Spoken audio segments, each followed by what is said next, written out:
Oke, sekarang giliran saya. Nama saya, perkenalan dulu kita. Nama saya Muhammad Faris Aziz. Saya di sini akan menjelaskan tentang zoningannya. Zoningan itu dibagi menjadi menjadi tiga, maaf. Ada public, semi public, dan private.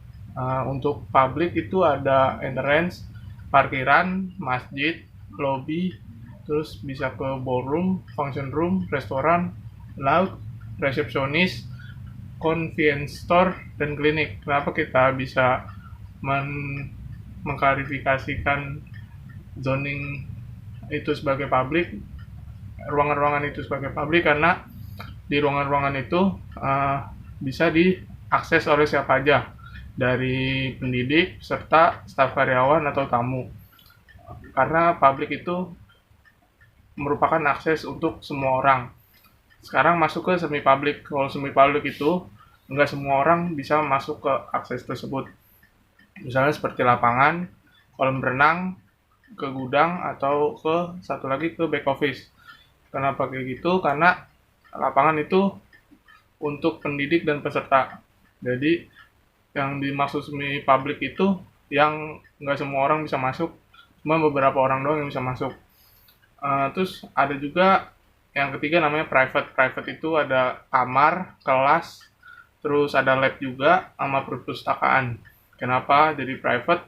Karena mereka itu cuman yang punya, kayak misalnya kamar itu yang punya kamar doang yang bisa masuk, atau kayak orang-orang deket doang. Jadi nggak sembarang orang bisa masuk, karena di dalam kamar tersebut ada barang berharga, ada yang penting-penting lah pokoknya.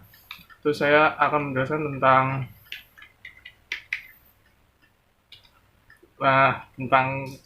kezoningan kebisingan.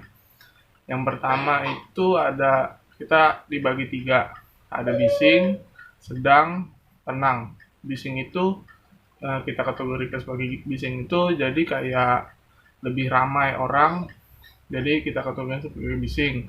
Kalau sedang itu ramai tapi nggak terlalu ramai gitu. Kalau tenang itu jadi suasananya tenang kayak di kamar gitu dan kawan-kawannya. Kalau kita kategorikan sebagai bising itu ada entrance, parkir, masjid, lobby, lapangan, kolam renang, resepsionis, laut, sama restoran. Kenapa kita kategorikan sebagai bising? Uh,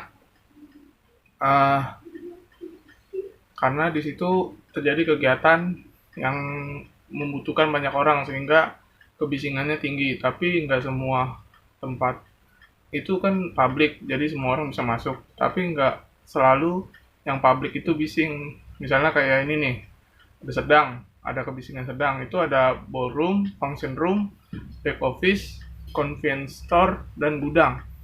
Kenapa ballroom sama function room kita sebagikan sedang, bukan ke bising? Karena ballroom sama function room itu bisa jadi ruangan apa aja. Misalnya kayak ada seminar rame, tapi nggak bising karena mereka mendengarkan pembicara untuk bicara, jadi di situ tenang. Saat ada interaksi baru terjadi kebisingan, tapi nggak terlalu tinggi, jadi bisa kita sebut sedang.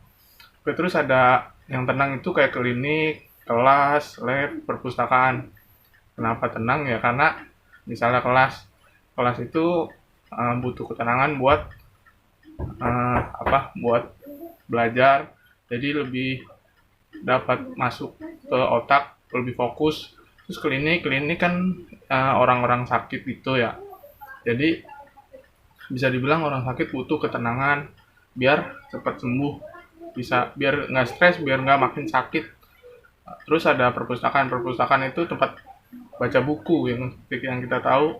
Jadi di setiap perpustakaan itu selalu ada peraturan untuk tidak kayak berbicara dengan keras, kayak teriak-teriakan. Itu nggak mungkin di perpustakaan.